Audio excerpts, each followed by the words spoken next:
எப்ப நீ ஃப்ராட் பண்ணி ஜெயிச்சிரலாம் நினைச்சியோ அப்பவே நீ தோத்துட்டடா.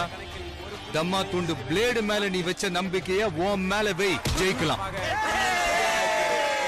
ஓடுறது கூட இல்ல, ஆனா ஆட்டம் கோதா போட்டி பந்தேன்னு வந்துட்டா சும்மா சொல்லி அடிப்பேன் கில்லி கில்லி மாதிரி. முடிவு பண்ணி இறங்கிட்டேன், ஃபீல் பண்ண மாட்டேன், பேக் அடிக்க மாட்டேன். ஒன்ஸ் பிக்கப் ஆனா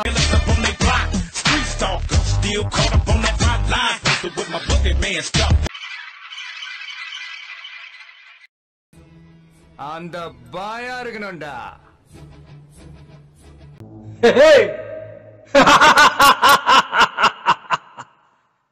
I'm waiting.